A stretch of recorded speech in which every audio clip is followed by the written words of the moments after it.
For many people, gaming is a bit of fun, a chance to catch up with friends, and even an escape from reality. But when it comes to esports, the line between the online world and the real world are becoming increasingly blurred. This is a showroom to motor history. McLaren have been racing for 60 years. Over that time, collecting wins and trophies. But recently, their success has come in the gaming arena. The pressure is immense.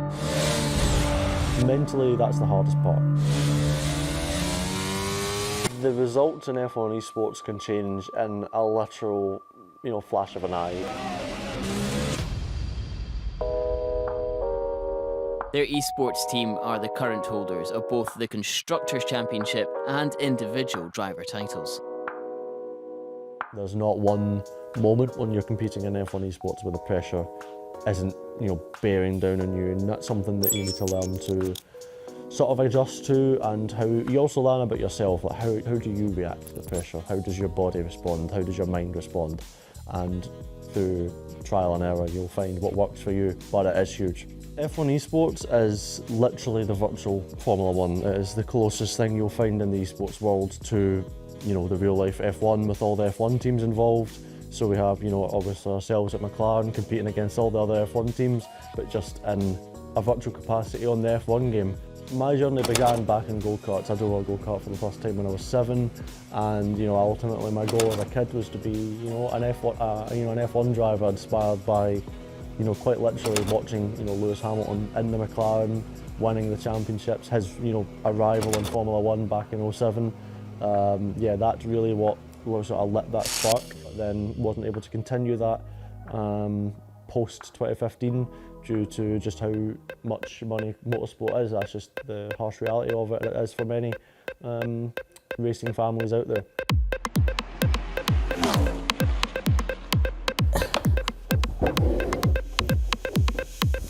Just gotta get comfortable. Any last minute advice? Drive fast. Well, may the best driver win. It won't be me.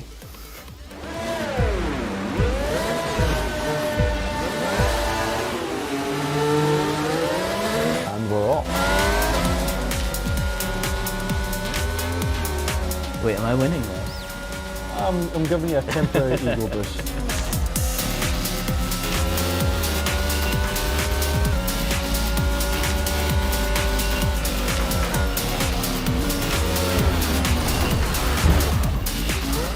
We're going to need to restart.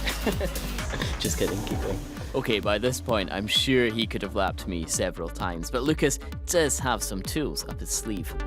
So in F1 esports, all 10 F1 teams have an equal performance. So it's really up to us as drivers and also us as the teams to maximise what parameters are available. A way we utilise that is through using Splunk, and that gives us so many channels of information, with throttle and brake traces and race traces as well.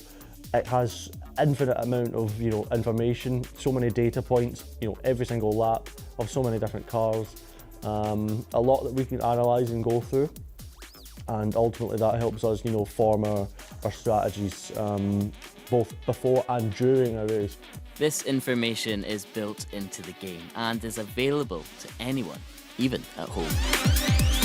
So if you take the F1 game, go into the in-game settings, go into telemetry, and it'll give you lots of options on where you can go and put that out. And there are lots of data providers, Splunk being one of them, that you can send the data to, and you can start to go and play with that data and hone into what you want. So when you're starting playing racing games, most people get braking wrong. You brake like you'd normally at the traffic lights, you slowly increase pressure, whereas actually what you're wanting to do is put the brakes on really hard and then start to trail that off.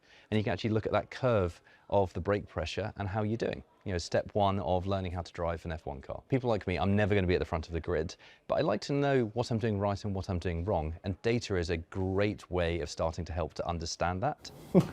Lucas may be McLaren's Esports champion, but F1 driver Lando Norris is also no stranger to jumping on the rigs.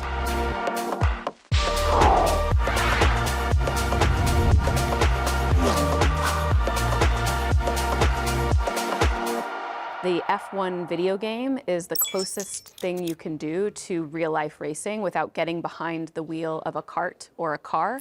And so there's a lot of, I think, similarities between that real-life racing experience and what happens in a sim racing rig. And so as we blur those lines further and further, that's an exciting sort of area to play in as we look at driver development, young engineering programs, and really building up the next gen of talent that comes into the sport.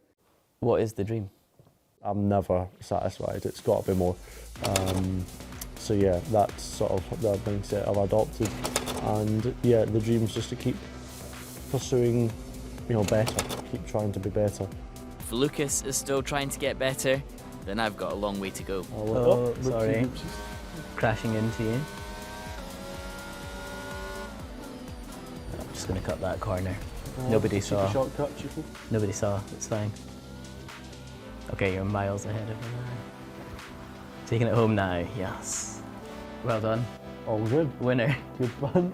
How much did you beat me by? I don't really know, I wasn't really paying much attention. It was good fun, nice little cheeky drive, Good. Well, I don't think I'll change career just yet.